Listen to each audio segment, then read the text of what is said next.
وجعلنا من بين أيديهم سدا ومن خلفهم سدا فأغشيناهم فهم لا يبصرون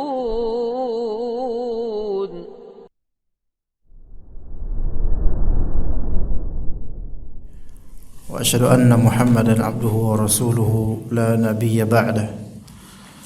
قال الله تعالى في كتابه الكريم: يا أيها الذين آمنوا اتقوا الله حق تقاته ولا تموتن إلا وأنتم مسلمون. يا أيها الناس اتقوا ربكم الذي خلقكم من نفس واحدة وخلق منها زوجها وبث منهما رجالا كثيرا ونساء واتقوا الله الذي تساءلون به والأرحام إن الله كان عليكم رقيبا. يا أيها الذين آمنوا اتقوا الله وقولوا قولا سديدا يصلح لكم أعمالكم ويغفر لكم ذنوبكم ومن يطع الله ورسوله فقد فاز فوزا عظيما. فإن أصدق الحديث كتاب الله وخير الهدي هدي محمد صلى الله عليه وسلم وشر الأمور محدثاتها وكل محدثة بدعة وكل بدعة ضلالة وكل ضلالة في النار. Amma ba'd, dengan mengharapkan ridha Allah Azza wa Jalla, ganjaran darinya dan pertolongannya, kita pada duha kali ini akan membahas tafsir surat Quraisy. Yang benar surat Quraisy, bukan surat Al-Quraisy. Surat Quraisy insyaallah taala, yang mana surat ini adalah surat Makkiyah menurut jumhur ulama. Dan itu yang sahih, walaupun ada di antara ulama yaitu Ad-Dhahhak dan Al-Kalbi menganggap bahwasanya surat ini turun di periode Madinah atau disebut surat Madaniyah. Namun yang insyaallah sahih adalah pendapat jumhur yang mengatakan bahwasanya surat Quraisy ini turun di periode Makkiyah, Makkah. Tapi kita bacakan terlebih dahulu ayat yang akan kita bahas atau surat ini. A'udzu billahi minasyaitonir rajim. Bismillahirrahmanirrahim. Li'ilafi Quraisy ilafihim rihlatash shitaa'i was-sayf falya'budu rabb hadzal bait الذي أطعمهم من جوع وآمنهم من خوف. Baik, di sini kita akan menafsirkan atau menerjemahkan dan menafsirkan satu persatu dari ayat serta mengupas pembahasan kosakata dan faedah dari tiap ayat insyaallah taala.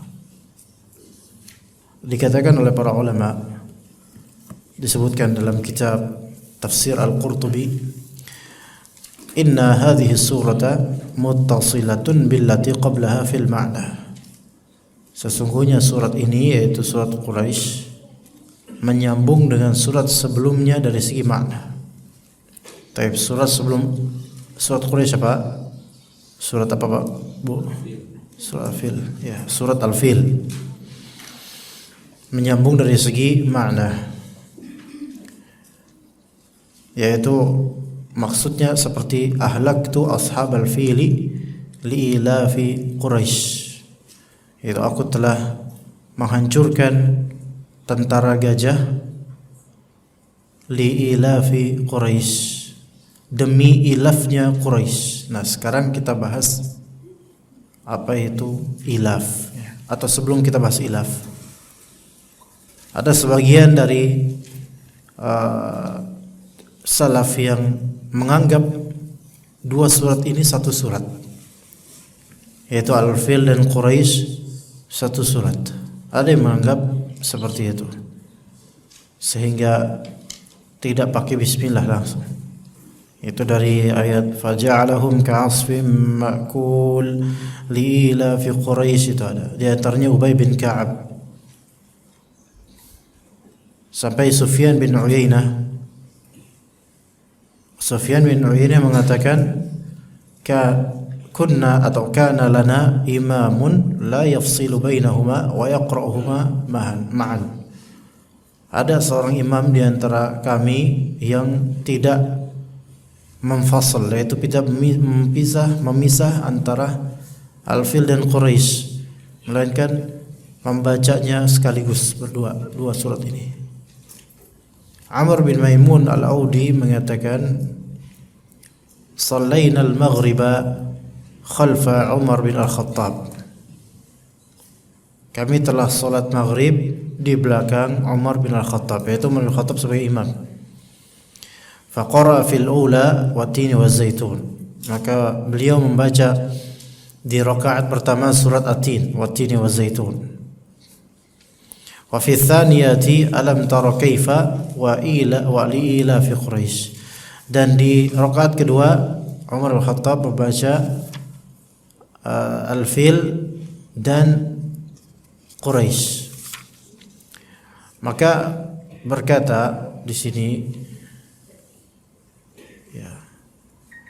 Al-Farra berkata, hadhihi suratu muttasilatun bis suratil ula. Surat Quraisy ini nyambung dengan surat sebelumnya, surat pertama, yaitu Al-Fil. Li'annahu dzakkara ahla Makkah 'azima ni'matihi 'alaihim fima fa'ala bil Habasyah. Karena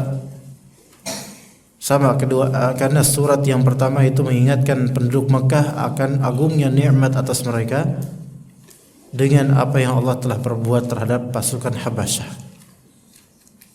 Kemudian Allah Ta'ala sebutkan li'ila fi Quraisy, yakni fa'alna dzalika bi ashabil fil ni'matan minna ala Quraisy.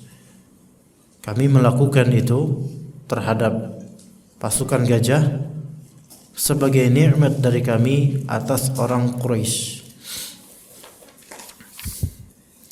Secara makna sahih, karena satu makna surat Al-Fil dengan Quraisy itu satu maksud, satu makna. Seolah-olah Allah Ta'ala mengingatkan kepada orang-orang Quraisy akan kenikmatan yang Allah berikan atas mereka. Ya, itu demi apa? Demi ilafnya Quraisy. Apa itu ilaf? Nah, kalau di bahasa di terjemahan ilaf artinya kebiasaan, dan memang sebagian menafsirkan ilaf di sini maknanya kebiasaan. Ya. Atau lebih tepatnya likai ta'mana Quraisyun fatu'lifa rihlataiha.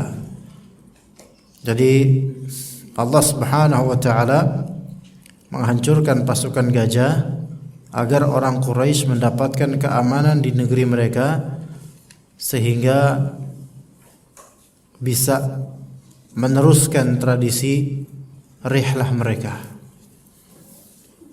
Ya, bisa meneruskan tradisi rihlah. Rihlah ini maksudnya rihlah fi tijarah, yaitu rihlah dalam rangka mengais rezeki, berdagang. Ya, itu ilaf di sini maksudnya adalah kebiasaan untuk berdagang keluar Makkah.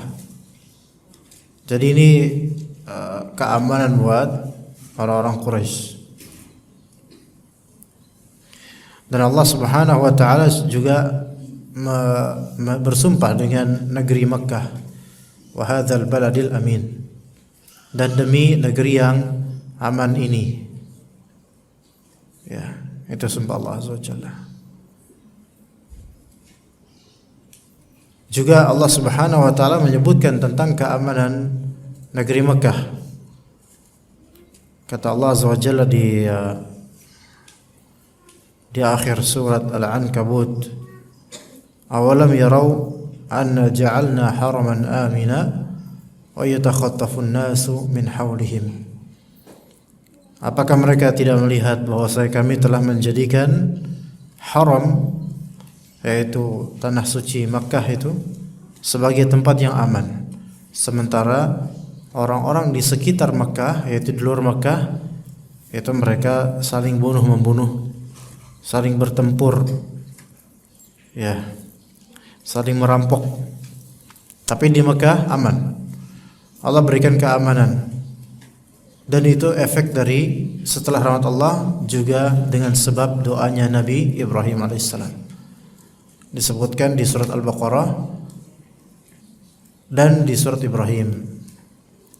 Di surat Ibrahim, Nabi Ibrahim berkata, Rabbi ja'al hadzal balada amina. Ya Allah, jadikanlah negeri ini aman. Di surat Al-Baqarah, Nabi Ibrahim berkata, Rabbi ja'al hadza baladan amina.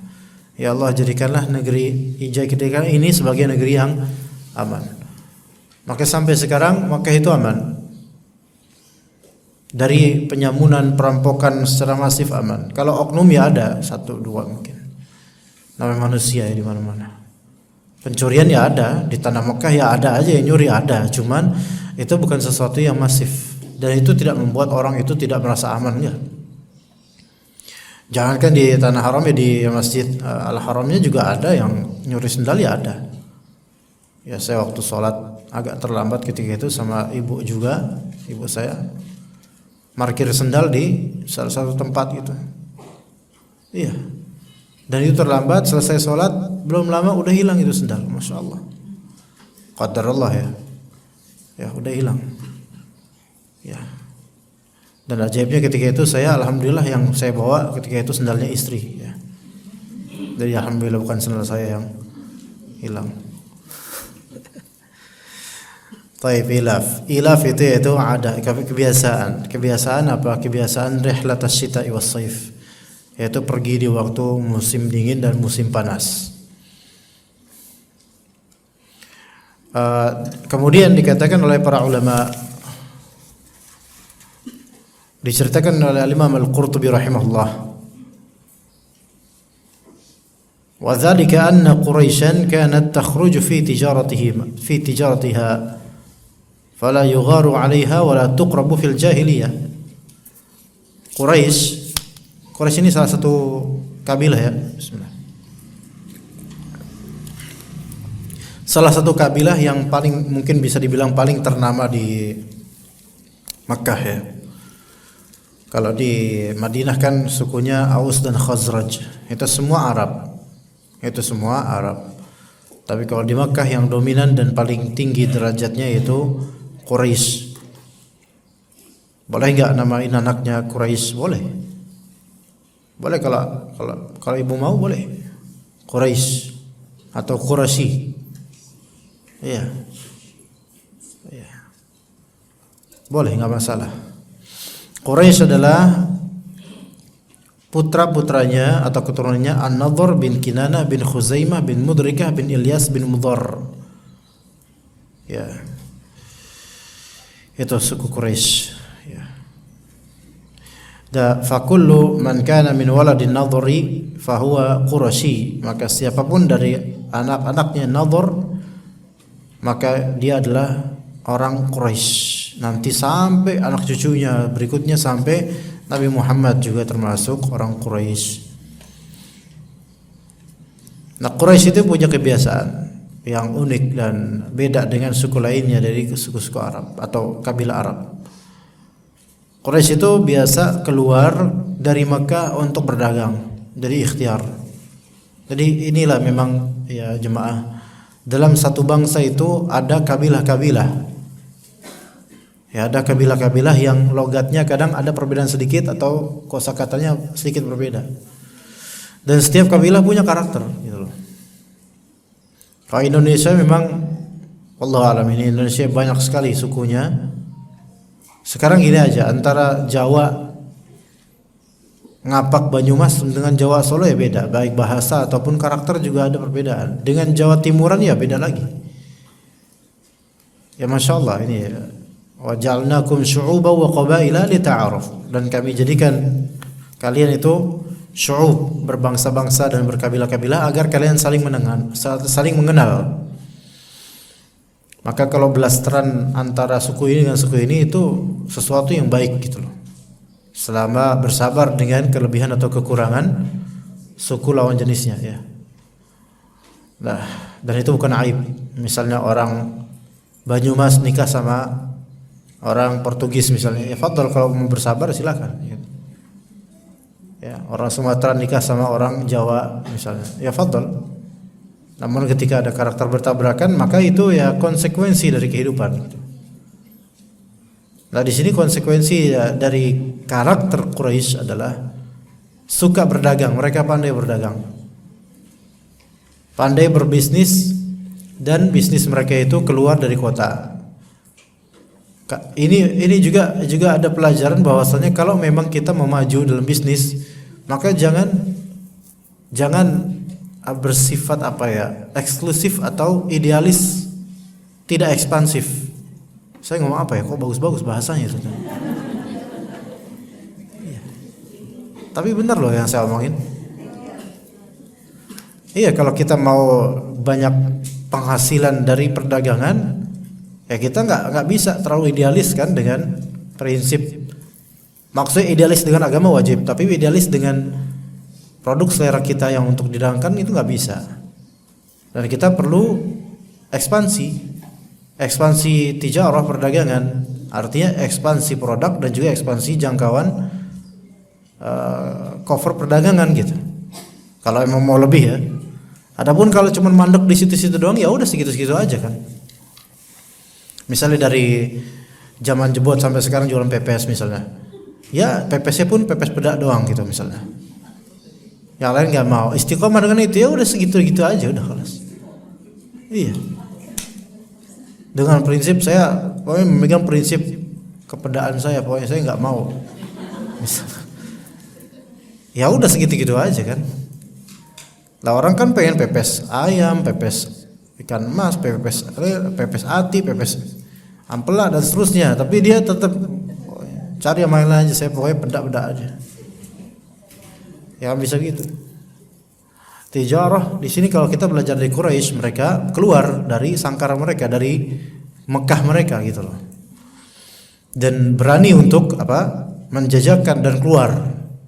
Ya kita kan melihat juga orang-orang yang tidak bersifat, tidak developing gitu, tidak berkembang perdagangannya. Itu pilihan dia, tafadhol, tetapi jangan mengeluh dengan hasil yang dari dulu sampai sekarang standar gitu loh. Sama ya, berkembang cuman mungkin rasionya tidak begitu memuaskan. Ketika dulu saya sekolah misal di Al-Irsyad, pulang ke Jakarta kan, kemudian pulang kampung saya di Jakarta ya, pulang kampung, kemudian saya melihat di dekat rumah, bukan enggak dekat-dekat banget tapi di belakang Mall Kalibata itu ada tukang, kalau sekarang itu yang biasa di pinggir-pinggir jalan trotoar yang biasa dikelilingi Gojek, suka ngopi-ngopi, suka yang tukang-tukang ngopi-ngopi gitu, bikin kopi, bikin nutrisari gitu. Starlink, pemain bola itu. Starbucks itu namanya tuh. Itu baru tahu beneran. Starlink namanya. Starbucks keliling. Siapa yang pertama kali menciptakan kalimat itu? Baru tahu beneran mana nih.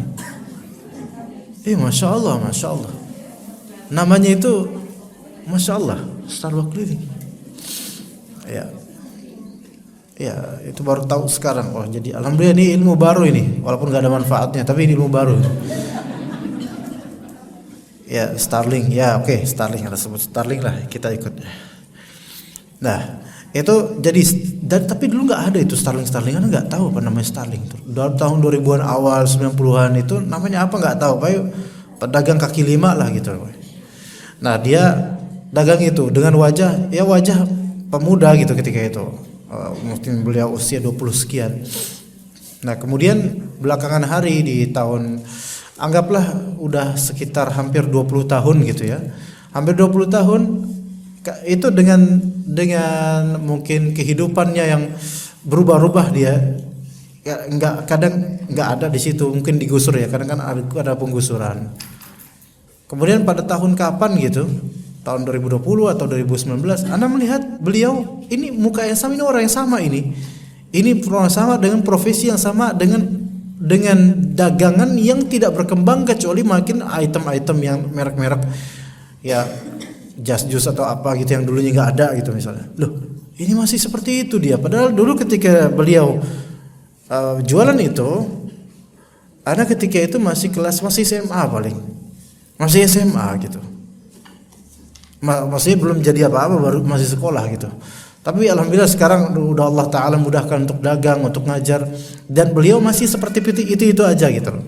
Artinya mungkin 20 tahun atau lebih ya sekian aja gitu aja. Karena apa? Karena sebagian orang dalam urusan tijarah, ketika berkembangnya tahun atau semakin menuanya usia perdagangan, itu tidak ada perkembangan. Ya gitu-gitu aja. Ya itu hak dia, tafadhol. Tapi lihat orang-orang Quraisy, padahal ini di zaman bahula sekali ini. Ya. Nah, itu faedah. Kemudian orang-orang Quraisy, fala yugharu 'alaiha wala tuqrabu fil jahiliyah. Orang-orang Quraisy itu mereka itu kayak diseganin dan tidak didekati. Jadi sekitar Mekah itu kan kerap terjadi begal. Bahasa sekarang begal. Kalau dulu ya penyamun padang pasir gitu, bawa barang dagangan dirampok gitu loh. Itu terjadi di sekitar Mekah. Ya, di zaman jahiliyah itu. Terjadi itu, sering terjadi. Nah, tapi kalau misalnya orang-orang Quraisy yang lewat, itu para begal itu angkat tangan. Jangan. Kenapa? Yaqulun, kata mereka, hum ahlu baitillahi jalla wa azza. Mereka adalah ahlu baitillah.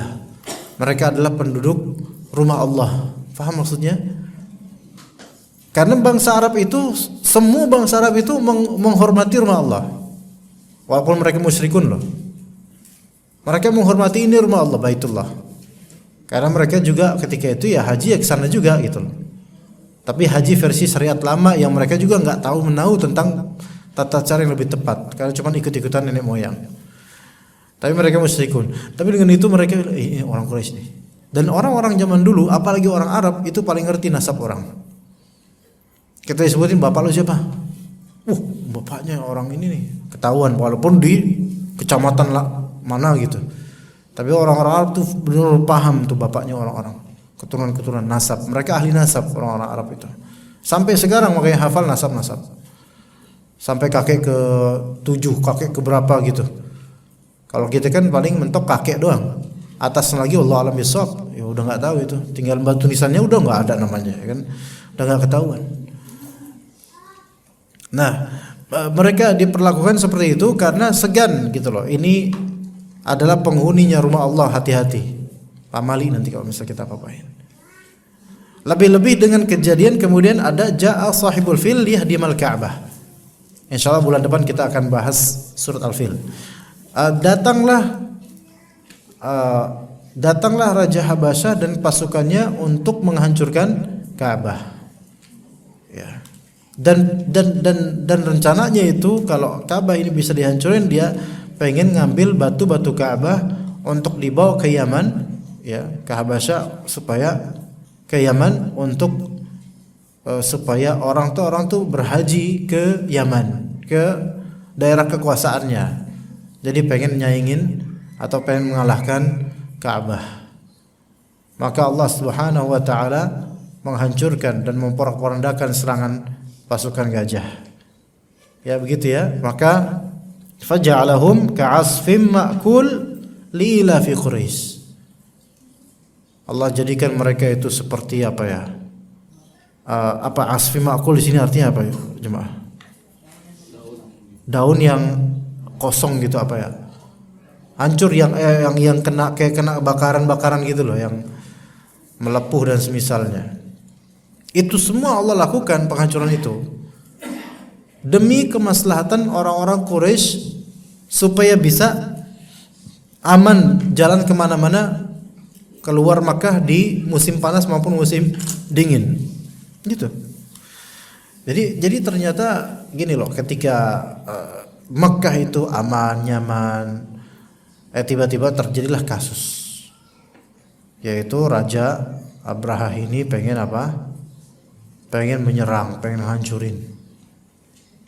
Nah ini menjadi fitnah besar bagi orang-orang Mekah sehingga dan mereka tidak punya daya menghadapi raja ini gitu loh. Ajaibnya Raja Abraha ini membawa pasukan gajah gitu. Sekarang coba gajah mau entak kuatan siapa Pak? Jelas gajah Pak. Dan itu banyak pula. Ya. Dan itu banyak. Dan pertanyaan saya berikutnya, itu gajah dapat dari mana? Ayo, ekspor, pinjol, atau gimana? Nggak ada gajah di Jazirah Arab tuh, nggak ada, Pak. Ini berarti Raja Abraham ini serius banget itu loh, ekspor ya, kalau misalnya impor ya, mengimpor gajah dari luar negeri. Mungkin dari Lampung, saya nggak tahu, dari Lampung bukan, nggak tahu. Saya tahunya di Lampung tuh rocker sama gajah gitu doang, mati kering. Nah, ya nggak tahu dari mana lah. Pokoknya gajah di Jazirah nggak ada, Pak. Pokoknya nggak ada. Mungkin di India ada ya, di India. Ya, itu bisa kayak gitu saking seriusnya itu. Proyek yang sangat serius. Orang Quraisy, orang Mekah nggak punya persenjataan apa-apa, udah nggak bisa ngalahin ini, nggak bisa secara logika, nggak bisa ngalahin pasukan Abraha ini, nggak bisa, nggak mungkin secara logika ya, realistis aja gitu loh. Sampai ada juga, sebenarnya akan kita ceritakan pada waktunya nanti, tapi nggak apa-apa didahulukan sedikit karena masih lama juga, sebulan lagi lah, nanti juga udah lupa lagi kan. Nah, itu Abdul Muttalib, kakeknya Nabi sallallahu alaihi wasallam. Ya, Abdul Muttalib itu nama asli Syaibatul Hamd. Syaibatul Hamd, Syaibah itu artinya uban, Hamd itu terpujian, maksudnya uban yang terpuji. Kenapa? Karena Abdul Muttalib itu pas ketika ngebrojol itu, ya ketika lahir dia, itu rambutnya sudah ada uban. Jadi lahiran udah ada uban rambutnya. Iya benar. Kalau nggak percaya tanya aja. Nah itu terus disebut dinamai Syaibatul Hamd. Tapi kenapa Abdul Muttalib? Karena ayahnya wafat, kemudian diasuh oleh Muttalib pamannya. Maka Abdul Muttalib. Maka di zaman dahulu itu kalau budak atau anak itu dekat sama yang bukan orang tuanya, pamannya misalnya, itu disebut Abdu Fulan gitu. Abdul Muttalib, pamannya Muttalib. Ya, hambanya, budaknya Muttalib gitu. Budaknya Muttalib. Kalau di Sunda kan budak anak ya, maksudnya itu anaknya dia. Kemudian Abdul Muttalib ini ternyata binatang ternak dia itu dilucuti oleh pasukan Abraha. Dirampok, diambil. Ya. Dan itu harta yang hanya dia punya gitu. Berharga sekali. Orang-orang ketika tahu Raja Abraha dan pasukannya itu udah berjalan menuju Makkah, menuju ini di tengah perjalanan, itu orang-orang Makkah itu mereka semua pada minggir, nggak berani untuk melawan karena secara realistis nggak mungkin melawan. Akhirnya mereka pun berlindung di bukit-bukit karena Makkah itu kan wadin, yaitu semacam lembah dia. Ka'bah itu semacam di lembah gitu, jadi ada gunung-gunung, bukit-bukit di sekitarnya. Maka para penduduk Makkah itu mereka berlindung di bukit-bukit itu sambil ngeliatin aja pasukan gajah itu datang buat ngancurin Ka'bah. Dan Abdul Muttalib kemudian punya inisiatif, saya pengen mencegat mereka, tapi bukan dalam rangka melindungi Ka'bah. Saya pengen mencegat mereka karena saya pengen meminta hak saya, yaitu gembalaan saya yang dirampas oleh mereka. Akhirnya datanglah Abdul Muttalib ke hadapan mereka, Raja Abraha dan para pasukannya. Stop. Maka Raja Abraha bilang, nah ini dia nih baru satu-satunya penduduk Mekah yang berani. Ini baru penduduk Mekah yang punya Nobel gitu, berani dia. Ya. Mau apa kamu? Ini bahasa kita aja. Mau ngapain lu? Lu ngapain? Gitu. Saya mau menagih binatang-binatang saya yang kalian bawa, balikin ke saya. Gitu. Langsung Abraha ya ketawa maksudnya. Kirain mau ngebela Ka'bah, taunya ya matre juga, kalau bahasa kita tuh ya ujung-ujungnya duit juga nih gitu kan. Ya belalah agamamu itu gitu kan. Tapi ternyata Abdul Muttalib ini menjawab gimana? Ini paling musyrik loh. Abdul Muttalib, untuk binatang itu maka aku adalah pemiliknya. Adapun Ka'bah itu ada pemiliknya, itu Rabbul Alamin, punya Rabbnya yaitu Allah. Sebenarnya ada tauhidnya, tauhid rububiyahnya ada gitu. Cuman sayangnya masih nyembah berhala gitu loh. Maka ya tidak, nanti saya merojaah lagi insyaallah pada waktunya apakah dibalikin atau enggak. Al-muhim ya udah terjadi dilanjutkan aja perjalanannya. Dihancurkan, namun kemudian Allah Subhanahu wa taala dan kehendaknya dan kuasanya menghancurkan mereka. Nah, ketika hancurlah mereka ini dan tersebar cerita ini ke semua kaum, maka makin tinggilah derajat Quraisy di mata seluruh penduduk Arab, penduduk Jazirah Arab. Makin nggak berani, makin nggak berani. Pertama, orang-orang kan dulunya nggak berani karena apa? Karena segan ini adalah penjaga Ka'bah, ini adalah penjaga Baitullah, jangan diapa-apain. Makanya mereka melenggang kemana-mana nggak ada begal, gitu kan? Nah sekarang lebih ini lagi, tuh lihat kan, hati-hati itu. Kalau misalnya mau ngelawan orang Quraisy, hati-hati. Ya, maka makin disegani. Itu semua Allah lakukan demi apa? Li'ila fi Quraisy. Demi kenikmatan yang Allah berikan kepada Quraisy untuk bisa meneruskan kebiasaan rihlah di ila fihim rihlatas syita'i was saif. Perjalanan mereka rihlah di masa di musim apa? Musim syita. Syita itu musim panas. As-saif itu musim dingin. Ya begitu. Kok gitu? Benar apa enggak? Saif. Kebalik ya. Syita itu musim dingin, saif musim panas. Iya. Sekarang ini musim apa, Bu? Musim mangga sekarang karena udah banyak yang jualan.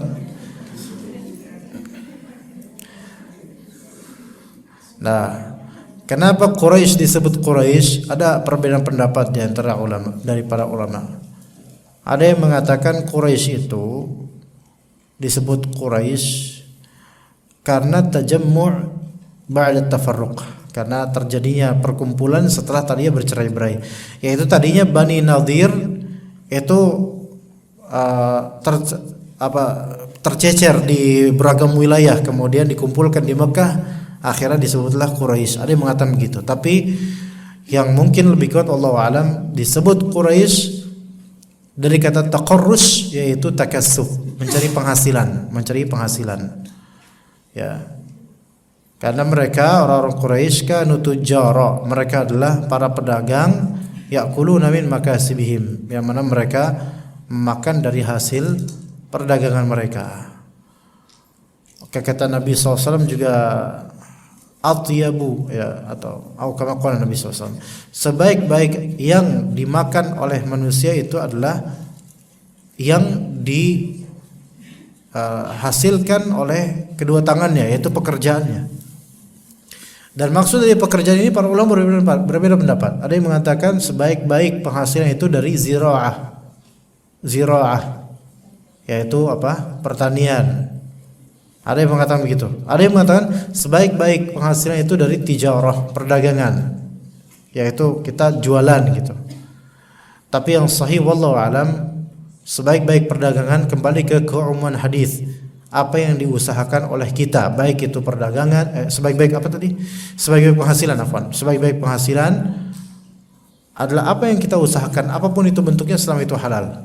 Baik itu perdagangan, baik itu pertanian, baik itu sewa jasa.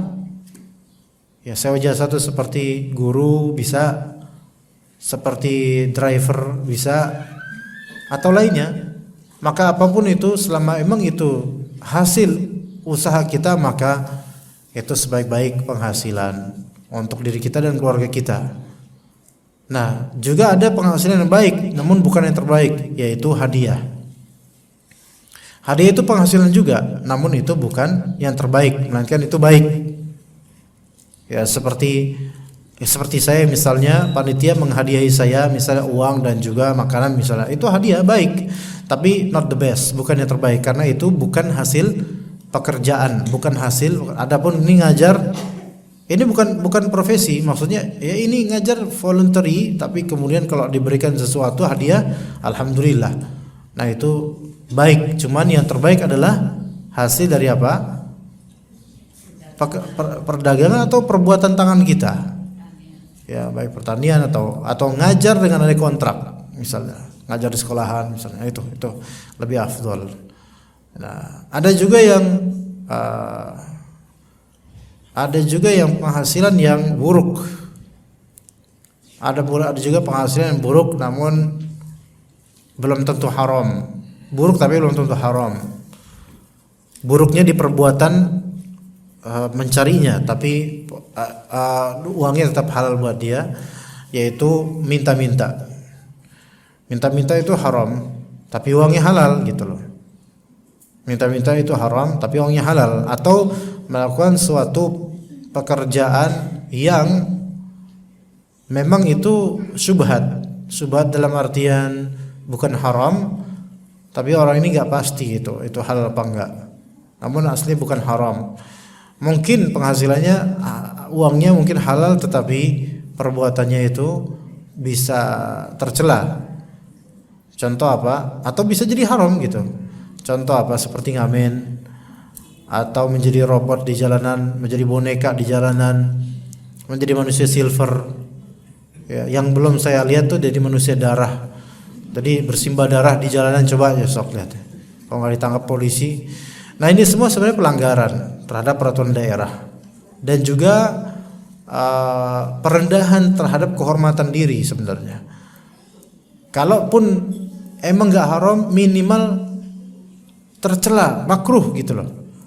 Ya, dan hasil penghasilannya itu imma tidak baik, imma haram. Jadi sangat tidak baik. Ya, sangat tidak direkomendasikan. Ya. Jadi sebaik-baik takasub, sebaik-baik penghasilan adalah apa yang dari usaha tangan kita. Kalau ibu-ibu misalnya punya penghasilan walaupun kecil-kecilan Bu, ya misalnya penghasilan rumahan seperti menerima order masakan, ya usaha masak ini masak itu, menunya ini misalnya tinggal di komplek, terus di grup RT disebarin, ini saya kontaknya ini menu-menu yang saya siap sediakan setiap hari, silakan ya mau mesen ibu-ibu komplek. Terus melakukan itu daripada gabut nonton infotainment, kemudian ini mendingan takasub, yaitu mencari penghasilan dengan ini selama suami mengizinkan. Maka kalau dapat laba misalnya satu orderan laba 20.000, laba 30.000, itu sebaik-baik harta loh. Iya. Selama suami mengizinkan, itu sebaik-baik harta. Ya. Atau jualan apa gitu online misalnya. Ya, jadi reseller atau jadi marketer misalnya yang dengan cara yang halal, itu sebaik-baik penghasilan. Ya, maka orang Quraisy disebut Quraisy dari kata takasub, taqarrush, takasub, karena mereka itu ahli mencari penghasilan dari perdagangan. Ya, dan orang-orang yang pandai berdagang ya di zaman ketika itu dan sampai sekarang juga biasanya lebih banyak duitnya. Ya, bukan meremehkan pekerjaan, tetapi biasanya kok karyawan seringkali dizolimin atau gitu-gitu aja mandek. Ya, buat nyari tambahan susah karena waktu udah habis untuk bekerja di kantor orang, di perusahaan orang. Tapi kalau perdagangan kalau diseriuskan lebih gigih dan ulet, insyaallah. Ini sudah ada sejak zaman Quraisy ketika itu. Ya. Ila fihim rihlatas syita'i was saif, maka mereka melakukan rihlah. Tapi rihlah di sini rihlah tijariyah, yaitu pergi dalam rangka berdagang. Pergi dalam rangka berdagang di syita dan juga di saif, di musim dingin dan di musim panas.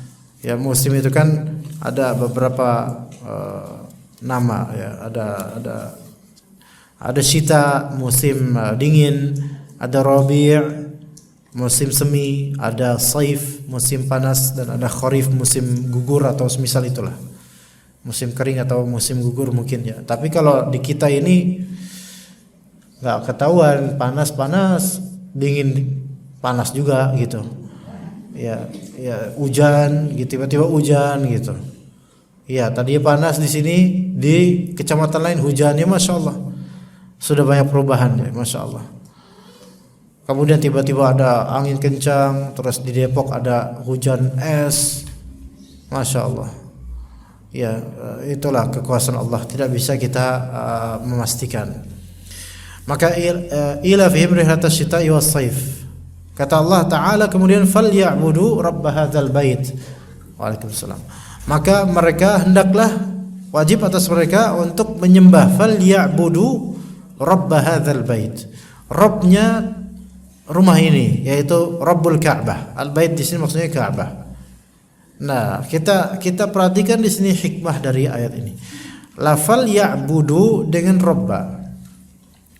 Ketahuilah bahwasanya orang Quraisy itu, orang jahiliyah, mereka mengakui yang Rabbanya, tapi mereka tidak mengoperasikan atau tidak merealisasikan ya'budunya. Ya. Mereka mengakui rububiyah Allah, mereka mengakui Allah sebagai Rabb hadzal bait, tapi mereka tidak merealisasikan fal ya'budu. Gitu.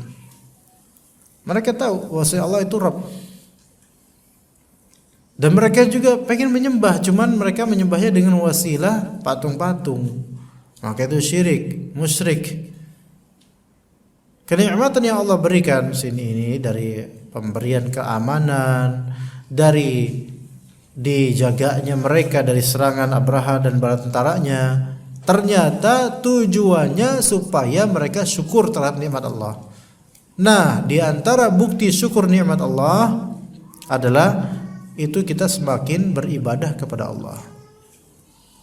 Dan di mana-mana pun namanya syukur nikmat itu bukan sebatas alhamdulillah, melainkan apa yang terhasilkan dari nikmat tersebut dari ibadah. Apakah tetap kayak gitu-gitu aja atau enggak? Falyabudu rabb hadzal bait. Maka hendaklah mereka ini, karena sudah Allah Ta'ala amankan dan jamin kenyamanannya dan juga dijamin keamanan dari serangan, maka hendaklah mereka beribadah. Ya, begitu juga dengan kita. Ya, begitu juga dengan kita. Ya, bapak-bapak misalnya kalau udah Allah Ta'ala singkap kesulitan dan musibahnya, ya udah ibadah gitu loh. Jangan lupa. Begitu juga ibu-ibu misalnya. Kalau kesulitannya sudah Allah Ta'ala mudahkan, ya udah beribadahlah. Karena betapa banyaknya orang yang sudah mendapatkan nikmat, dia ya lupa dengan nikmat tersebut, bahwa saya ada amanah ibadah yang harus ditunaikan. Ini ayat terakhir setelah ini Bu ya. Jika ada pertanyaan segera Bu. Bapak-bapak juga, kalau bapak-bapak boleh nanya langsung dengan lisan, atau boleh juga dengan hati juga boleh Pak. Tapi saya nggak bisa dengar. Kalau ibu-ibu dengan tulisan aja. Ya. Kemudian kata Allah Azza wa Jalla setelah falyabudu rabb hadzal bait, rabb hadzal bait, rabb ini adalah allazi at'amahum min ju'i wa amanahum min khauf. Masya Allah. Rabb ini adalah yang memberi mereka makan dari kelaparan dan mengamankan mereka dari rasa takut. Allazi at'amahum min ju' wa amanahum min khauf. Ya benar, Rabb inilah yaitu Allah yang memberikan mereka makanan daripada kelaparan dan memberikan mereka keamanan daripada rasa takut. Dua hal inilah yang disebut sebagai bala oleh Allah. Disebut sebagai bala. Namun di ayat ini didahulukan ju' daripada khauf, didahulukan rasa lapar daripada rasa takut. Ya. Kalau kita lihat di Al-Baqarah, kata Allah wala nabluwannakum bisyai'in minal khaufi wal ju'i wa naqsim minal amwali wal anfusi wath thamarat. Dan pasti betul-betul kami akan memberikan bala, ujian kepada kalian bisyai' dengan sedikit dari al-khauf wal ju', rasa takut dan rasa lapar. Di ayat Al-Baqarah didahulukan rasa takut. Ya. Dan kemudian baru rasa lapar. Di sini didahulukan rasa takut, rasa lapar daripada rasa takut. Tapi manakah yang lebih Umumnya ya lebih dahsyat dari ujian, rasa takut atau lapar? Wah, emang ibu-ibu mikirnya makanan mulu soalnya. Rasa takut sebenarnya, beneran takut. Ujian rasa takut tuh, ujian rasa khawatir, itu lebih besar sebenarnya. Karena gini, kenapa ibu-ibu atau umumnya orang lapar itu lebih berat? Karena lapar itu kerasa di fisik. Kerasa fisiknya gitu loh. Seperti kita itu kayak ada gunting atau ada jarum kita tusuk ke kulit, kerasa sakit gitu loh, sama fisik gitu. Langsung kita memvonis bahwasanya ini adalah musibah terbesar. Enggak, musibah terbesar adalah apa yang menimpa hati seseorang. Khauf itu kan masuk ke hati. Kalau lapar kan perut dia. Masuk ke hati enggak? Ya kadang-kadang. Ya kalau menggabungkan dua-duanya itu berabe juga karena udah lapar, takut lagi. Ayo coba. Contoh gimana? Ini lapar banget nih. Tapi mau jalan ke tempat mie ayam lewat kuburan. Itu kan susah tuh. Itu kan susah kan? Iya.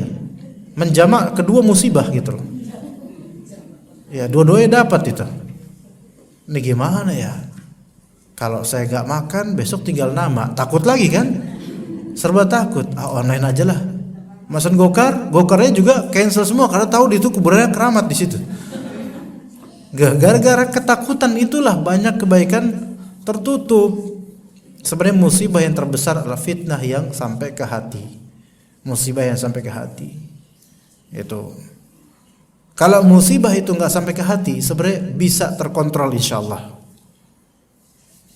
Makanya yang memperparah musibah itu adalah ketika hati kita nggak tawakal sama Allah. Yang memperparah musibah itu adalah ketika kita itu tenggelam dalam kegusaran. Boleh saja musibahnya cuma ringan. Aslinya musibahnya biasa. Sebagaimana umumnya orang yang terkena ujian sekarang. Contoh apa? Gaji mepet dengan kebutuhan keluarga. Atau bahkan kurang. Itu kan banyak orang sekarang kayak gitu. Tapi kalau hatinya nggak ke Allah, itu kekhawatirannya berlebih. Nominal yang kurang dari uang itu nggak seberapa dibandingkan dengan apa yang harus kita bayar dari kegelisahan hati. Iya, itu mahal. Hati terjaga stabil itu harganya mahal itu. Makanya didahulukan minal khaufi baru al-ju'. Sekarang kalau misalnya khauf, kekhawatiran, ketakutan, qalbu siapa yang bisa kita pinjam? Kalau misalnya lapar, kita bisa minjem uang orang. Kita bisa ngutang dulu. Ya kan? Tapi kalau takut, hati kita siapa yang bisa kita pinjam? Melainkan harus kembali ke Allah. Ada orang yang khawatir, takut, bingung. Ya udah, dia berusaha refreshing. Pergi ke kebun binatang Ragunan untuk melihat yang lebih buruk darinya misalnya. Akhirnya, tapi apakah itu menyembuhkan? Sementara saja, habis itu balik lagi. Ya kan? Karena kadang ada orang itu merasa diri jelek dan dia tuh pengen ngeliat yang lebih jelek daripada dia supaya dia senang gitu loh. Alhamdulillah akhirnya ada yang lebih jelek daripada saya. Ada dulu seorang ulama ahli hadis ya. Itu punya tulisan ulama ini. Kan ulama dulu kan nulis sendiri pakai tulisan tangan sendiri untuk membuat buku atau kalau pengen punya kitab, pengen punya buku, itu kan dulu nggak ada percetakan. Imma ditulisin atau nulis sendiri, ya. Nah dia termasuk korok, termasuk tukang nulis gitu. Tapi tulisan dia itu jeleknya minta ampun itu. Bahkan dirinya sendiri pun ngakuin tulisan saya jelek, saya sampai sedih ngeliat tulisan saya gitu. Ya beneran itu dikisahkan seperti itu. Sampai saya itu sedih. Akhirnya ini ulama ini sampai suatu saya merenung gitu, ya Allah kenapa tulisan saya jelek sekali gitu. Tulisan bentuknya bukan esensi tulisannya, bentuknya jelek. Maka suatu ketika dia menuju ke maktabah atau kan ada kedai-kedai buku ya. Kedai buku itu ya isinya buku-buku yang tulisan tangannya para orang yang nulis dulu ada namanya warok itu jasa penyalin. Kan nggak ada fotokopi zaman itu, listrik aja nggak ada lah. Ke tokonya penyalin, dan di situ banyak buku-buku dari mana-mana gitu. Salinan orang-orang, tulisan orang-orang, tulisan para ulama-ulama masing-masing. Maka dia pun berusaha ke toko itu untuk mencari, mudah-mudahan ada yang lebih jelek dari tulisan saya.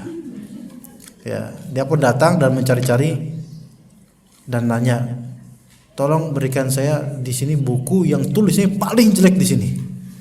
Dikasihlah kemudian ini bukunya. Dia lihat kan, senang dia, bahagia dia. Masya Allah, alhamdulillah, ya Allah, alhamdulillah ada yang lebih jelek, lebih keriput daripada saya tulisannya, lebih jelek. Dia pun nggak beli, dia pun balikin buku itu dan pulang dengan bahagia sampai mengenang-enang peristiwa tadi. Alhamdulillah akhirnya saya menemukan ada orang yang lebih jelek tulisannya daripada saya. Kemudian dia pun duduk di rumahnya merenung, tapi dia berpikir, kok sepertinya saya pernah ngelihat tulisan jelek itu gitu. Ternyata pas dia ingatin, lah itu kan tulisan saya sendiri gitu. Iya, itu ada. Itu dihikayatkan oleh salah satu syekh yang Anda dengar kajiannya. Ya. Baik, kembali yang tadi. Jadi rasa takut itu lebih awal keburukannya, kengeriannya ya. Takut menjalani hidup ke depannya gimana, khawatir besok makan apa, itu sebenarnya fitnah. Itu lebih besar daripada rasa lapar itu sendiri sebenarnya. Karena kalau orang itu sudah hatinya udah ketakutan, dia nggak bisa ngapa-ngapain. Dan kadang-kadang nggak logis, nggak realistis kemudian karena khawatirnya dia gitu loh. Nggak tenang dia, maka itu fitnah yang besar sebenarnya. Jadi sebesar-besar fitnah adalah fitnah yang sudah menimpa hati seseorang dibandingkan fitnah fisik. Sekarang kalau misalnya seseorang naudzubillah min dzalik kecelakaan, kemudian dia harus ke rumah sakit, tapi hatinya terus berzikir, itu tenang dia. Dia fitnahnya atau musibahnya ringan karena apa? Hatinya itu nggak takut. Dia hanya takut pada Allah. Tapi kalau misalnya musibahnya cuma apa? Coba kesengat gonggok, misal gonggok apa laba-laba. Di sana sakit banget sampai dia langsung ketakutan dan berpikir bakal mati sebenarnya. Padahal laba-laba kecil, laba-laba biasa. Itu pun nyuntik nyengat namanya? Dia ngapain sih laba-laba? Gigit apa ngapain sih? Nyengat. Ya mencederai. Laba-laba itu mencederai. Gak sengaja dan mungkin gak punya bisa. Iya. Tapi karena bengkak ini, aduh langsung ke dokter ya. Tolong panggil ambulans apaan? Cuman gini doang, aduh. Lihat, karena kekhawatiran belaka itu yang dia nggak tahu bahwasanya itu nggak masalah, cuman bengkak dikit aja. Paniknya minta ampun. Ada orang digigit sama ular kadut. Waduh. Langsung lari tunggang langgang ke kampungnya, kemudian habis digigit ular,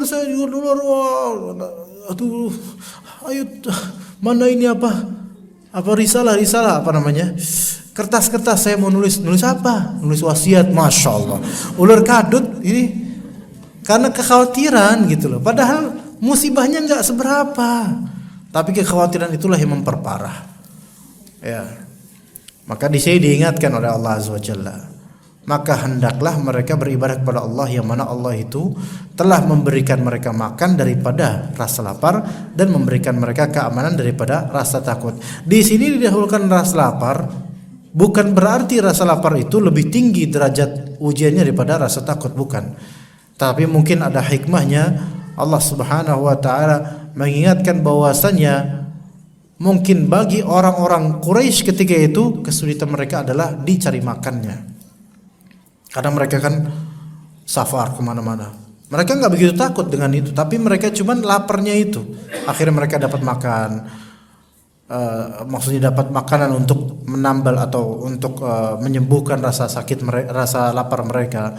Jadi mungkin itu faedahnya untuk orang-orang Quraisy didahulukan ju' di sini, yaitu rasa lapar. Taib.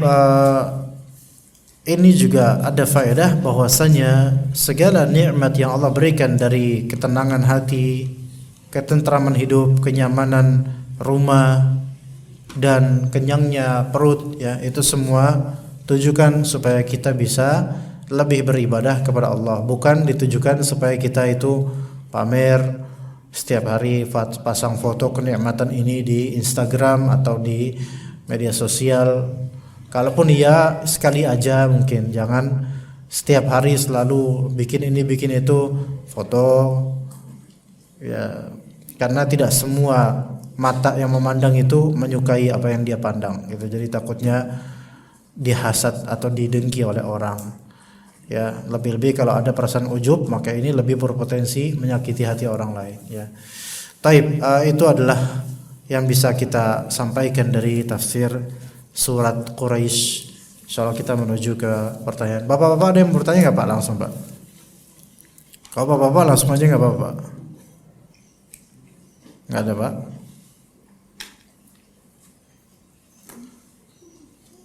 Oke, berarti saya baca ini. Ibu kalau memang ada pertanyaan lagi silakan langsung ditanyakan ya. Ditulis. Assalamualaikum waalaikumsalam warahmatullahi wabarakatuh.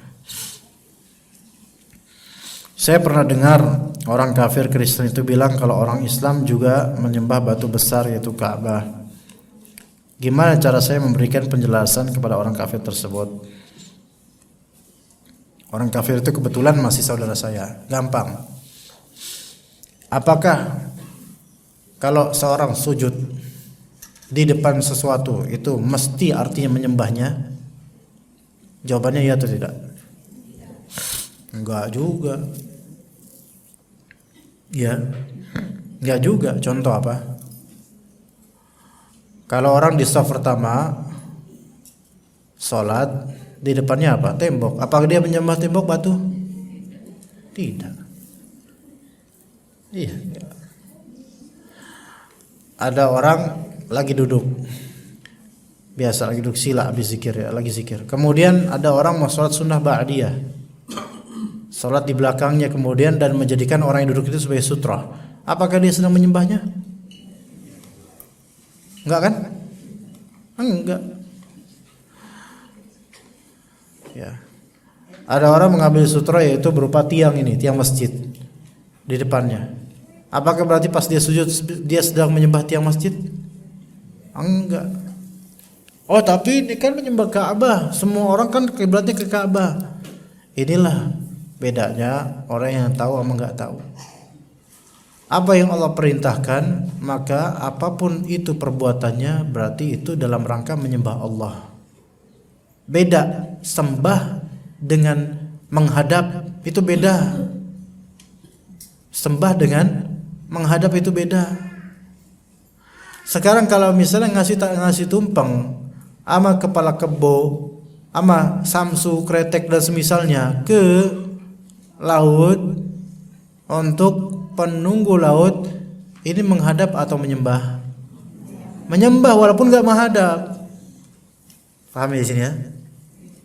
Itu paham perbedaannya. Apa yang Allah perintahkan dari ibadah apapun bentuknya itu semua bentuk penyembahan kepada Allah. Maka fahami makna penyembahan ibadah. Ya, fahami makna penyembahan. Karena kalau misalnya mereka mendefinisikan menyembah itu adalah sujud menghadap sesuatu, maka berarti kalau sujud menghadap tembok, nyembah tembok dong. Ya kan? Sujud di depannya sutranya taruh tas di situ, nyembah tas dong. Enggak. Ya. Tapi kan kata mereka mungkin, kata orang Kristen ini mungkin, tapi kan kalian memang menghadap semua kaum muslimin kiblatnya menuju Ka'bah dan kalian mengagungkan Ka'bah itu kan? Oh, kita bilang, ya iya. Tapi itu bukan menyembah Ka'bah. Kita mengagungkan apa yang Allah Ta'ala perintahkan kita untuk mengagungkannya, yaitu kiblat. Itu syiar kita gitu. Berarti itu menyembah? Enggak, kita menyembah Allah dengan cara yang Allah Ta'ala perintahkan. Faham enggak di sini, Ibu? Gitu. Jadi menghadap, bersujud, ruku, selama itu memang diperintahkan oleh Allah di suatu tempat atau di tempat manapun, maka itu bukan merupakan penyembahan terhadap objek yang di depannya, bukan. Ya seperti itu. Ya. Makanya mereka ini enggak faham makna menyembah. Ya. Enggak faham makna menyembah. Ya sekarang kalau misalnya lagi baca Al-Qur'an, kan ada sujud tilawah. Lagi sujud tilawah. Depannya apa coba ketika untuk sujud tilawah? Misalnya kursi. Masa nyembah kursi? Enggak. Tapi berarti kalian kan ngadap kiblat kan, ngadap Ka'bah kan? Iya. Berarti kalian nyembah Ka'bah. Yang nyuruh saya untuk ngadap ke Ka'bah itu bukan Ka'bahnya, tapi Allah penciptanya. Gitu ya, bisa paham di sini ya. Buktinya juga Allah Ta'ala, kalau misalnya kita dalam safar, kita nggak tahu mana arah kiblat, Allah bebaskan, silahkan.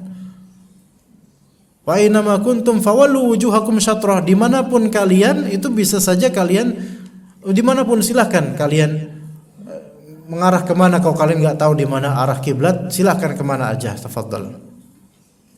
Iya. Jadi kita katakan menghadap kiblat itu memang syarat sah salat. Tapi itu wasilah untuk menunaikan perintah Allah Azza wa Jalla. Karena itu perintah, Allah yang perintahkan, bukan kita yang menginginkan awalnya mensyariatkan, bukan, tapi Allah yang merintahkan seperti itu. Ya, jadi orang Islam itu tidak menyembah batu besar. Nah, mereka ini orang-orang Nasrani mengkiaskan penyembahan versi mereka, dikiaskan ke orang Islam. Karena mereka itu menyembah patung Jesus. Ada pengagungan kan terhadap itu? Ada pengagungan. Sekarang ayo kita tanya balik ke orang Kristen. Kalau kita nih orang Islam menghadap ke kiblat karena Allah perintahkan.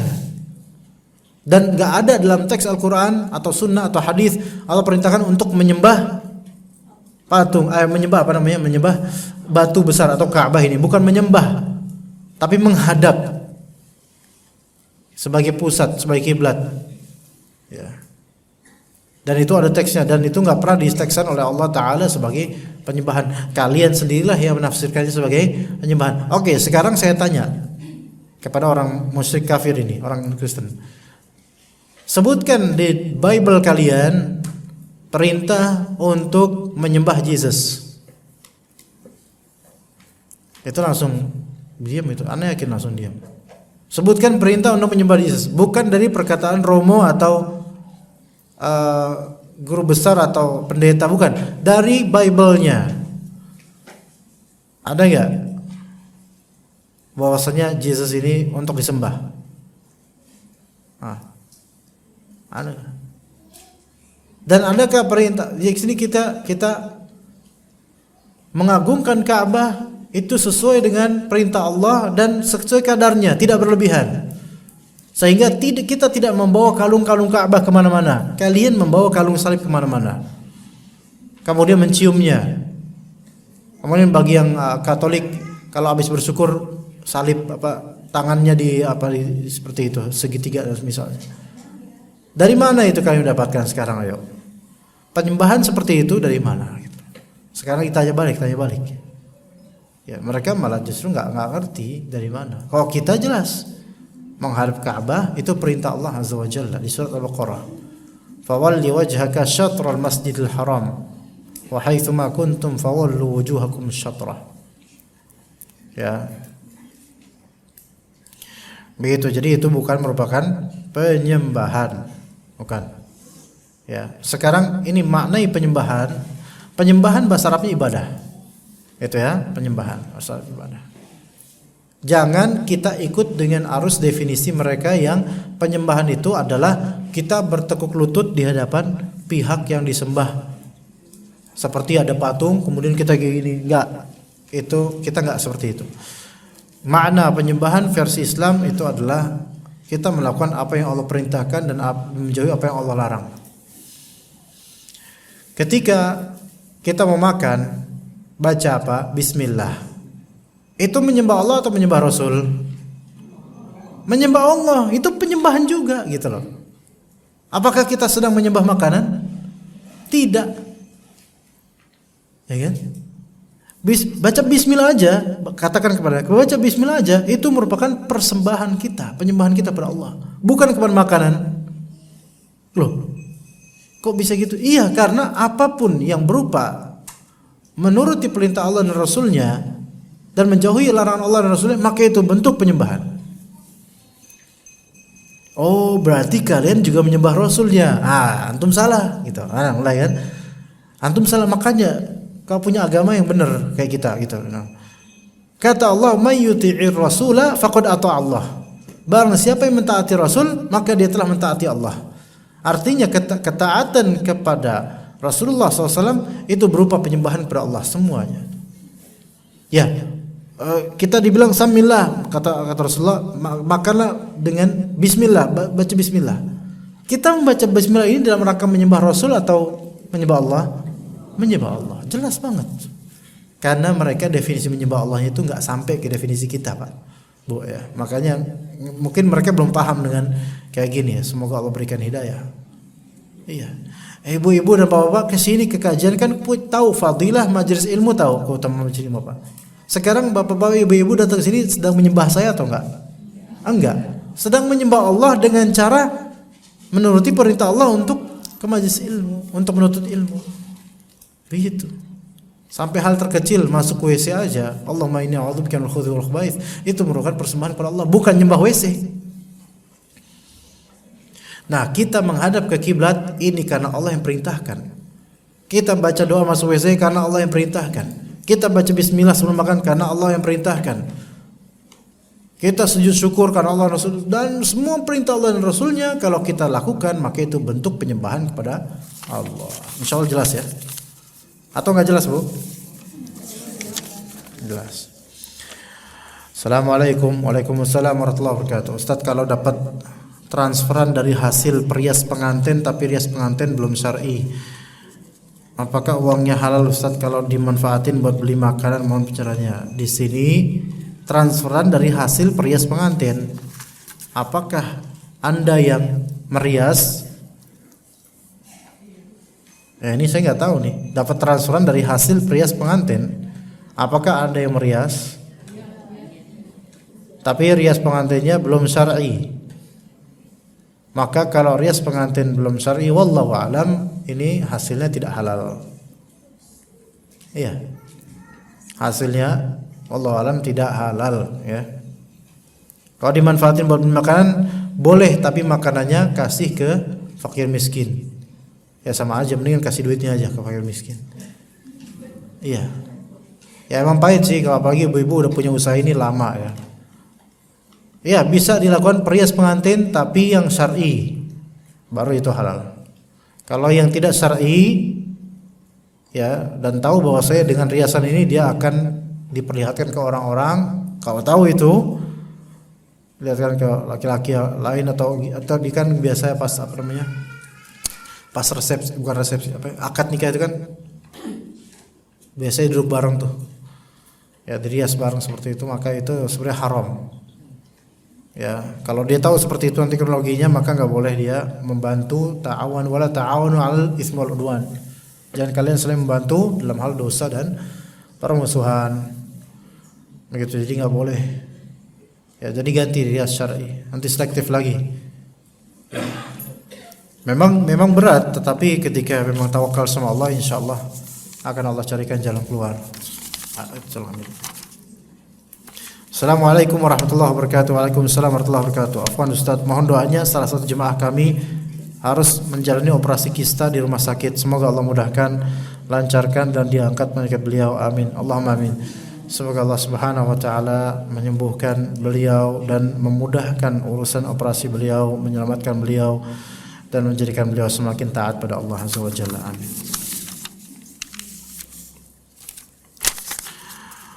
Assalamualaikum Ustaz. Waalaikumsalam warahmatullahi wabarakatuh. Anda pernah membaca tentang beberapa kemuliaan yang Allah berikan kepada kaum Quraisy. Salah satunya adalah hijabah dan siqayah. Apakah hijabah dan siqayah itu? Sebentar, kok hijabah sebentar. Ya, siqayah itu adalah orang Quraisy itu ketika ada orang-orang yang pergi haji ke Baitullah, mereka itu adalah orang Quraisy itu orang yang membantu para pilgrimage, para pelaku haji, para pegiat haji, dibantu dengan memberikan siqayah. Siqayah itu minuman ya.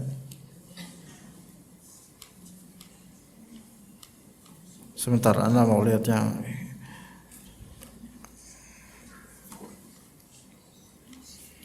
Anda nggak tahu kok hijabah ini ya hijabah.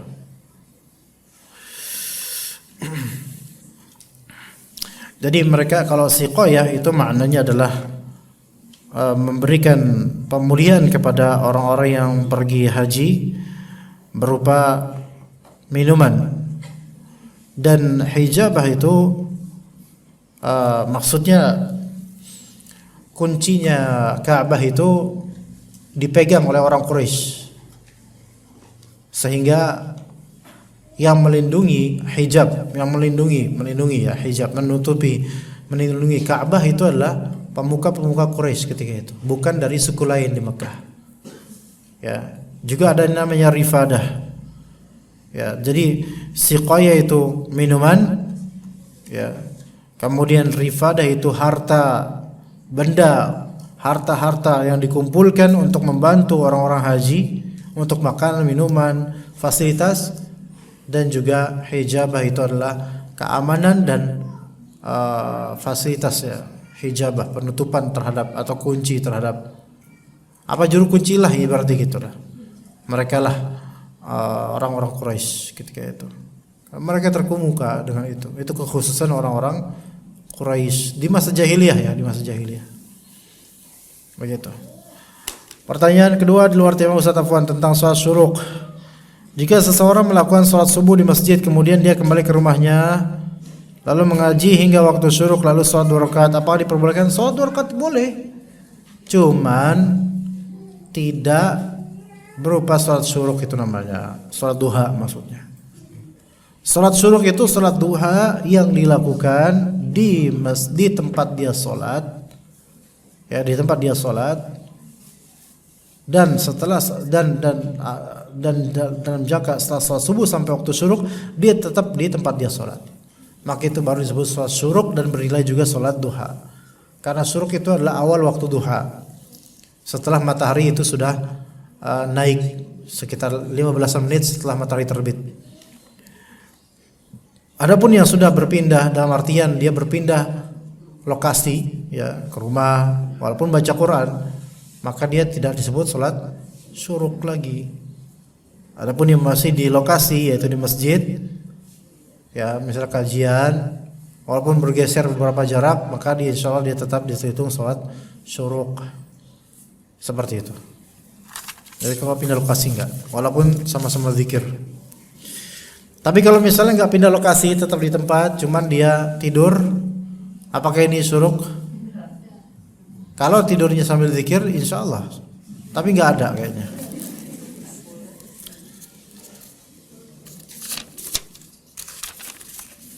Bismillahirrahmanirrahim. Ustaz izin bertanya di luar tema. Masya Allah ini hurufnya huruf sambung semua ini, Masya Allah.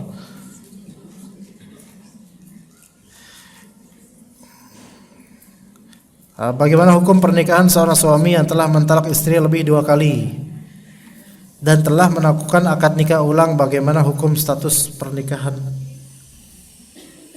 darinya? Oh, pernikahannya ya. Karena suaminya berdalih lupa berapa kali mentalak. Ini suami ini parah banget. Ada nggak sih di sini orangnya Pak? Apakah sah akad nikah ulangnya? Dan aduh, bikin beban pikiran ini kayak gini nih. Saya ulangi, telah mentalak istri lebih dari 2 kali dan telah melakukan akad nikah ulang. Gimana ini? Melakukan akad nikah ulang. Kenapa akad nikah ulang? Aduh, ini enggak clear ini. Ini belum clear masalah ini ya. Saya maksudnya ini masih ada beberapa hal yang harus ditanyakan sebenarnya.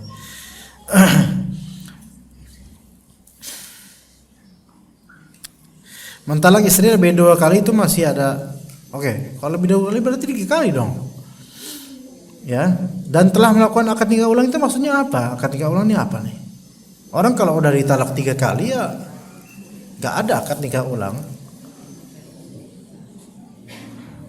Karena dia nikah udah jadi haram, dia enggak boleh nikah lagi.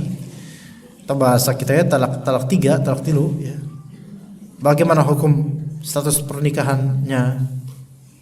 Ya ini harus jelasin dulu. Ini ibu yang bertanya, kalau mau tolong angkat suara ini. Kalau mau ya, kalau nggak mau ya pakai hati aja lah.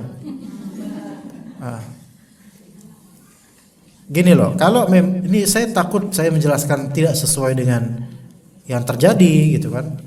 Jadi perlu tabayun ya, syukran. Kalau akad nikahnya lebih kalau misalnya udah ditalak lebih dari 2 kali, berarti kan dia 3 kali. Ini udah talak bain ini. Talak 3. Maka udah harus dipisah sejak dia mengucapkan talak ketiganya, udah gugur semua akad dah kelas. Dan nggak boleh mereka nikah lagi kecuali kalau si perempuan ini nikah sama laki-laki lain secara sah dan ditalak oleh laki-laki lain tersebut. Itu pun tidak boleh ada terjadi nikah tahlil. Nikah tahlil itu adalah konspirasi nikah supaya nanti setelah ditalak bisa balik lagi ke yang suami pertama. Itu kalau istrinya itu masih mau itu sama suami kayak gitu ya. Ini suami udah lupa berapa. Suami itu harusnya itu lupa udah ngasih duit berapa itu. Iya. Ini suami kok lupa udah berapa kali ini talak. Ini suami gimana?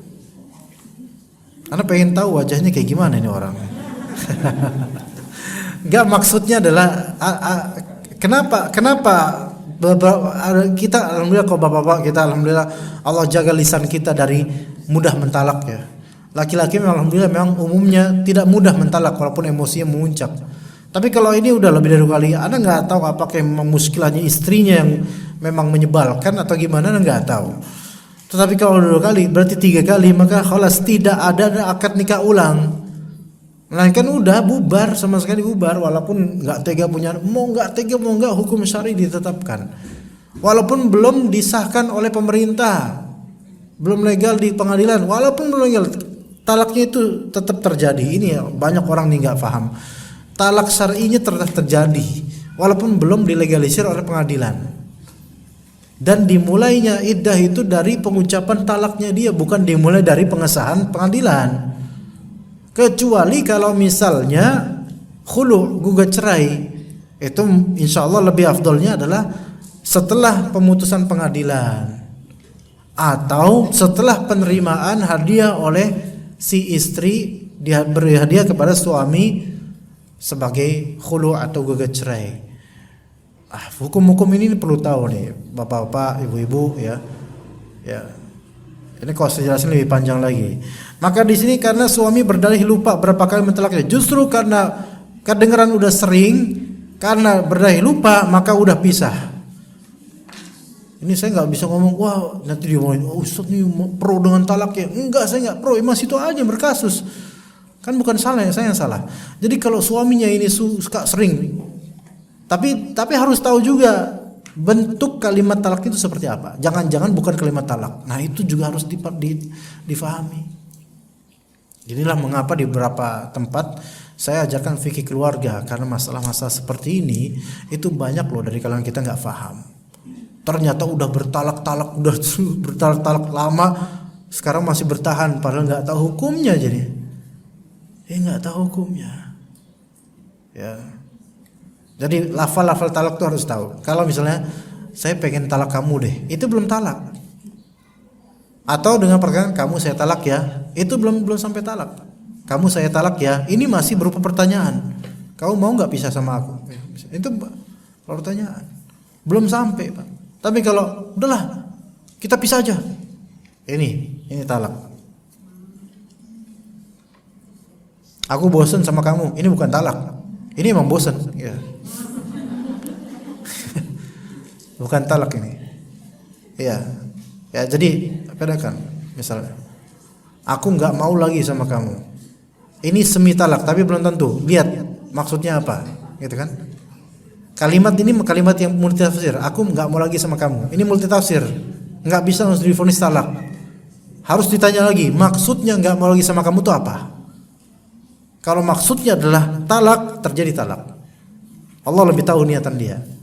Kalau maksudnya emang aku nggak mau, yaitu muak ngeliat kamu, belum talak. Ya. Kalau bilang Setan, ini juga bukan talak. Ini bukan talak. Iya. Nah, kalau misalnya dia mengatakan, ya, pokoknya kalimat-kalimat itu perlu dipahami. Kalau memang paham, konsultasikan ke ustaz-ustaz yang paham dalam masalah fikih. Ya, Ustaz, apa lafal ini termasuk talak atau bukan, Ustaz? Gitu. Nanti tanya ustaznya. Ustaznya nanti respon apa? Ini kalimat yang multitafsir, Bu. Coba tanya lagi ke suami, ini maksudnya pisah atau apa? Kalimat ini, udah kamu balik sana ke rumah ibumu. Ini belum tentu talak. Belum tentu talak. Tanya ke suami itu, maksud Anda apa? Kalau maksudnya adalah saya mau ceraikan dia, saya ceraikan dia, makanya pulang ke rumah, maka ini talak terjadi. Tapi kalau maksudnya udah saya mau sama kamu, pulang kamu ke rumah ibumu, ini bukan talak. Ternyata suaminya numpang di rumah mertuanya. Kamu lah yang pergilah, kata istrinya. Kok saya? Sinetron. Kadang-kadang kenyataan tuh lebih ngeri daripada di sinetron, Bu. Ya, jadi ya, sinetron kan dibuat-buat. Kok kenyataan nyata. Jadi saya pikir sah atau tidak akad ulangnya tidak sah, Bu. Kalau misalnya lebih dari 2 kali nggak bisa lagi akad ulang. Status pernikahannya tidak ada nikah. Tidak ada nikah. Udah beda, bukan suami istri itu. Ya. Dan walaupun misal talak ketiga ada masa iddah, tapi itu bukan suami istri lagi karena udah talak 3. Masa iddah kalaupun ada, masa iddah ini berlaku untuk apa? Untuk kalau dia mau nikah lagi sama yang lain. Jadi hal-hal ini harus paham. Dan ana sangat merasakan dengan pengalaman ana bukan mengembara ya, kesana sini gitu. Ana dapatkan banyak sekali permasalahan rumah tangga yang berawal dari nggak paham fikihnya, nggak paham hukumnya, nggak tahu harus bagaimana. Ya, dari Quraisy sampai talak, masya Allah. Assalamualaikum, waalaikumsalam warahmatullahi wabarakatuh. Ustaz mau bertanya, biar kita bisa istiqomah dalam menutup aurat itu bagaimana? Apa hukumnya kalau wanita gak berjilbab? Haram. Bagaimana agar menguatkan kita bisa berhijab? Apa yang harus kita pikirkan di kepala kita? Pertama, kembali ke surat Al-Fatihah. Kalau anti misalnya mau berjilbab istiqomah, apalagi jilbab lebar ya. Dan wanita wajib untuk seperti itu, jilbab lebar, yaitu kembali ke syarat-syarat istiqomah atau rukun istiqomah. 4 hal. 1, iyyaka na'budu. 2, iyyaka nasta'in. 3, siratal ladzina an'amta 'alaihim. 4, ghairil maghdubi 'alaihim waladdallin. Yang pertama, iyyaka na'budu harus ikhlas. Berhijab ini karena ikhlas, karena lillahi ta'ala, bukan karena nutupin jerawat di muka, bukan karena ada tompel di leher, bukan karena hal-hal duniawi, bukan. Tapi memang karena mengharapkan ridha Allah, mencari pahala Allah, mencari keselamatan dunia akhirat, itu ikhlas. Ya, bukan karena tren. Sekarang kan hijab banyak tren, itu banyak tren gitu loh. Bukan karena pengen lebih cantik, belum, nggak mesti. Tetap aja mukanya kayak gitu. Kalau kayak gitu udah, nggak nambah kok. Ya, jangan tergoda dengan omongan sebagian ukhti misalnya, ukhti kamu kalau jilbab makin cantik deh. Ih masa sih itu? Ya jangan mau diomongin kayak gitu. Belum tentu. Ya. Kemudian yang kedua, iyyaka nasta'in. Minta tolong sama Allah, banyak doa. Jadi yang pertama, berjilbablah karena menuruti Allah Subhanahu wa taala, karena ikhlas. Kedua, minta tolong sama Allah supaya diberi hidayah dan supaya dikuatkan terus. Karena kita enggak bisa melakukan suatu ibadah kecuali Allah telah menguatkan kita. Ketiga, siratal ladzina an'amta 'alaihim, yaitu tempuhlah jalan orang-orang yang Allah beri hidayah, beri kenikmatan, yaitu anbiya, siddiqin, syuhada, salihin. Arti lainnya adalah kita banyak-banyak mempelajari sirahnya orang-orang saleh dan berteman dekatlah dengan orang-orang saleh, dengan ummahat yang salehah, seperti yang sedang duduk di balik-balik tirai ini. Ya, masya Allah. Iya. Nah itu berteman dengan mereka, deketin mereka gitu. Sebagian sekarang deketin, mungkin Umi dari mana? Tanya, punya kenalan banyak, ke kajian-kajian, kenal. Itu mereka seneng kok berkenalan dengan yang mungkin baru belajar berhijab.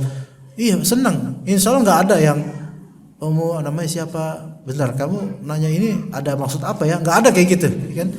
Insya Allah pada ramah kok di sini. ya di welcome-in lah insyaallah, nanti dimasukin ke grup WhatsApp, terus habis itu bisa posting dagangan di situ ya kan. Ya maksudnya di sini adalah bertemanlah dengan ummahat yang salehah. Dengan pertemanan kita itu dengan circle yang salehah, kita akan dapat faedah insyaallah, penguatan dari mereka. Tapi dimaklumi, circle salehah tidak melazimkan tidak pernah salah. Ya ada aja aib mereka, ada aja kesalahan mereka, itu manusiawi. Tapi yang penting kita ambil kebaikannya. Yang keempat, ghairil maghdubi alaihim waladdallin. Jangan berkawan, jangan berdekatan dengan orang-orang yang Allah murkai dan orang-orang menyimpang. Ya, itu udah 4 itu kuncinya ya, yang bertanya mau istiqomah, berjilbab. Ya, pertama ikhlas. Bukan ngarepin dunia. Yang kedua, minta tolong sama Allah. Yang ketiga, berteman dekatlah sama orang soleh, perempuan solehah. Yang keempat, jauhilah perempuan-perempuan yang tidak solehah, yang tidak berjilbab. Assalamualaikum. Kalau misalnya ditanya, Pak Ustadz, tapi ada tuh teman saya nggak pernah berjilbab tapi dia solehah. Enggak, dia nggak solehah, enggak. Assalamualaikum. Waalaikumsalam warahmatullahi wabarakatuh. Ustadz, bagaimana kita benar-benar bisa menumbuhkan sifat khauf pada Allah, terutama saat sedang kesendirian? Ini saya mau pergi juga, jadi ya saya singkat aja. Kalau ada buku Riyadhus Shalihin di rumah, ada buku Riyadhus Shalihin atau di PDF atau di internet ada. Bab ketiga kalau nggak salah atau bab berapa itu ada bab al-muraqabah, yaitu bab merasa diawasi oleh Allah. Mungkin di situ bisa baca faedah-faedahnya ya. Ini ada singkat aja, satu lagi. Assalamualaikum. Waalaikumsalam warahmatullahi wabarakatuh.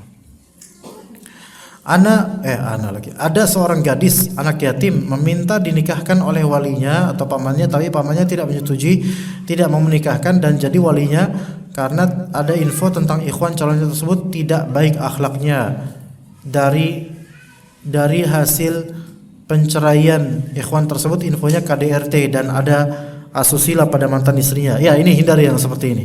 Kalau ada info seperti ini, hindari ikhwan atau laki-laki atau manusia seperti ini.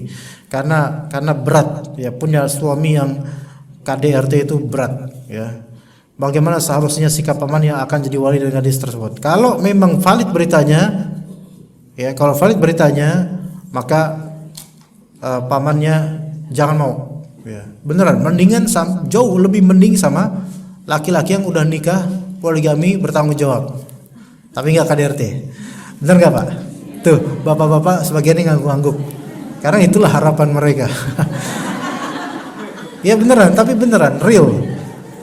Ini saya berikan busur dan kabar gembira ibu-ibu sekalian. Wallahi, lebih afdol sama laki-laki yang bertanggung jawab, berpengalaman, sudah punya istri dan istri setuju dan semua baik-baik saja. Wallahi itu jauh lebih afdol dibandingkan suami single, baik duda maupun pemuda tapi KDRT. Beneran, KDRT itu nggak ada baik-baiknya dalam Islam. Rasulullah SAW saja melarang, memukul wajahnya melarang. Rasulullah SAW melarang kita menjelekkan istri kita, menjelekkan wajah istri kita, menjelekkan nama baik istri kita, nggak dilarang. Jadi KDRT ada buku yang saya juga bahas di daerah Depok di Masjid Imam Syafi'i, dari buku Stop KDRT terbitan Pustaka Imam Syafi'i. Harganya murah, 50.000. Ibu beli itu. Itu sebagaimana perempuan yang suka mengumbar auratnya mana-mana itu nggak ada baik-baiknya, begitu pula dengan laki-laki yang temperamental terhadap istri itu nggak ada kebaikannya, buruk ya, sehingga sehari-hari itu si istri itu buruk keadaannya, dan itu sangat tidak diharapkan ya. Dan begitu ya umat sekalian, kita cukup sampai sini insyaallah, karena saya juga mau ada pergi ke tempat lain. Jazakumullahu khairan katsira wa jazakumullahu khairan katsira. Wa sallallahu ala nabiyyina Muhammad wa ala alihi wa sahbihi ajma'in. Subhanakallahumma bihamdika asyhadu an la ilaha illa anta astaghfiruka wa atubu ilaik. Wassalamu alaikum warahmatullahi wabarakatuh.